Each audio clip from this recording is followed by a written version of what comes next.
The romantic ideal of a long-lasting relationship between two individuals is still very much in existence. However, it is clear that many people nowadays are making a conscious decision to remain single. Marriage is on the decline, while singlehood is on the rise, particularly in the West. More than half of Americans between the ages of 18 and 34 reported not having a committed romantic relationship, according to data from the General Social Survey that was published in 2019. More than 40% of households in Germany were single-person households. However, despite the fact that Western nations dominate one-person homes, we may observe a global rise in the number of single persons. Despite the global bachelor and bachelorette trend, single people continue to experience prejudice and social shame. According to a 2020 study article titled, "Are Single People a Stigmatized Group?" Single people experience prejudice, discrimination, and financial difficulties, as they often earn less and pay more taxes, and also pay more for social benefits and health care. It's not all bad news either. According to the same study, a lot of people relish being single. According to a social psychologist's article, married people aren't always better off. Bella DePaulo claims that being married improves one's happiness, health, and social integration are either highly inflated or flat-out false, according to her. In terms of purpose, pursuing passions and hobbies, and personal development, being single has several advantages over being married. Is being single therefore preferable? It varies. People have different search criteria. Marriage and dating are quite successful for many people. However, some people object to the notion of settling down and getting married. They thrive in their singleness. This film does not disparage persons who are in relationships or marriages or attempt to convince viewers to avoid doing so. It's not even an argument for being single. This brief essay seeks to demonstrate various justifications for why remaining single might be preferable. 1. Marriage and relationships may not always make us happier. For the majority of recorded history, marriage has served as the foundation of civilization. We still view partnerships and marriage as the normal modalities of existence. Society expects us to find a partner to marry, have children, and, hopefully, live happily ever after when we're young. If you're single, what then? If we believe that having a committed relationship or being married is a requirement for living a full life, then those who don't achieve that standard have essentially failed. So it comes as no surprise that singles are typically looked down upon. They may perceive them as unattractive, unsuccessful, and avoiding accountability. Then there's the widely held notion that marriage and relationships make people happier. The precious delights of getting married, taking a honeymoon, raising a family, and spending decades living together under one roof are not available to single people. If these are the essential components of a happy existence, then being single is not just a failure and a failure to accept responsibility, but it's also tragic. Undoubtedly, some people find bachelorhood to be undesirable, particularly those who don't desire to be alone and yearn for company and, as a result, feel that they are missing out on something crucial. Do they, however, actually lack anything? Or is their sadness merely a result of their perception that being single is, somehow, wrong? Recent research suggests that the latter is most likely true. Numerous studies in the 20th and early 21st centuries have exalted marriage and stigmatized what it means to be single, according to an article by author and sociologist Eliakim Kislev. Newer studies, he added, show that married people are not as happy and healthy as was previously believed. According to a number of studies that Kislev summarizes, in the year of the wedding, people who get married tend to be a little happier, but gradually their happiness returns to where it was before. At every stage of a marriage, there is a drop in a couple's happiness. Additionally, there is no proof that having kids affects life satisfaction. Therefore, marriage does not affect long-term happiness, according to a number of recent research. Furthermore, according to Bella DePaulo, a lot of people are single at heart.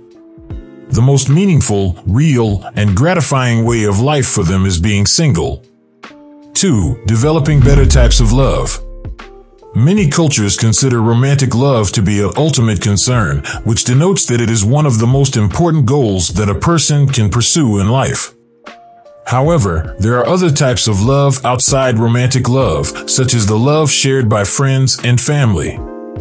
The thought of friendship might not be as alluring as a passionate, flaming affair. But considering the amount of misery it causes, some ancient sages contend that romance isn't the healthiest type of love. Consider the ancient Greek philosopher Epicurus, who advocated for controlling our pleasures in order to lead peaceful and contented lives. Epicurus was a strong supporter of friendship and having guests around for modest pleasures like cheese, bread, and weak wine. However, he thought that romance, and more especially sexual activity, was an unneeded but natural yearning that might even be detrimental.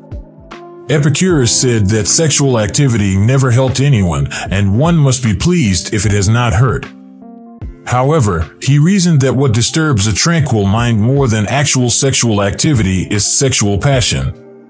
Such desires could result in murder, adultery, abuse, addiction, sickness, unintended pregnancy, and other negative outcomes. In addition, Epicurus forewarns us that squandering time and money on the object of our love could result in self-destruction. Or, to put it another way, giving up our very life to become a piece of human meat.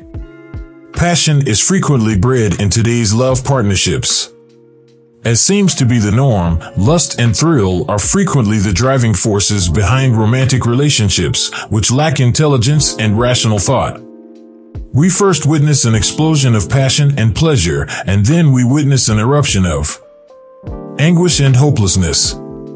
Extreme jealousy, heartbreaks, misery, losses, anxiety, and sobbing over the absence of one's partner are all painful outcomes of being struck by Venus darts. Therefore, wouldn't it be savvier to place your attention on types of love that are cooler in nature?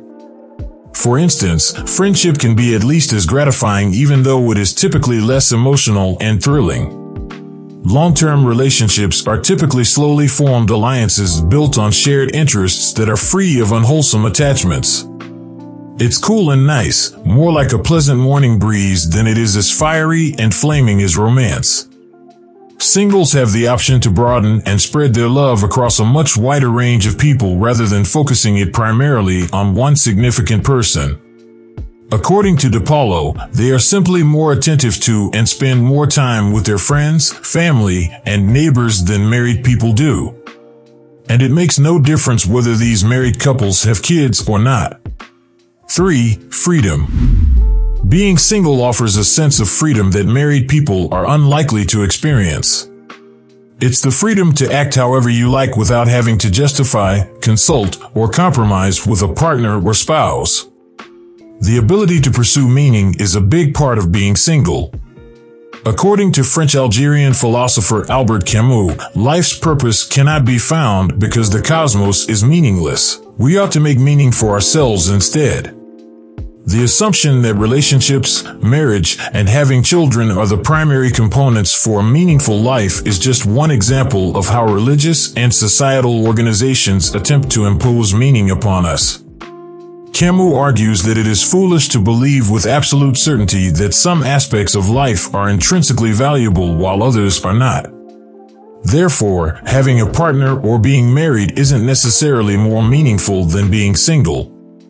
It totally is based on the level of significance we give to whatever we accomplish. Being single could therefore mean ignoring social norms and devoting your entire attention to your goal without pausing to think about your romantic situation. Nikola Tesla, a lifelong bachelor who dedicated himself fully to research and engineering, is an example of this.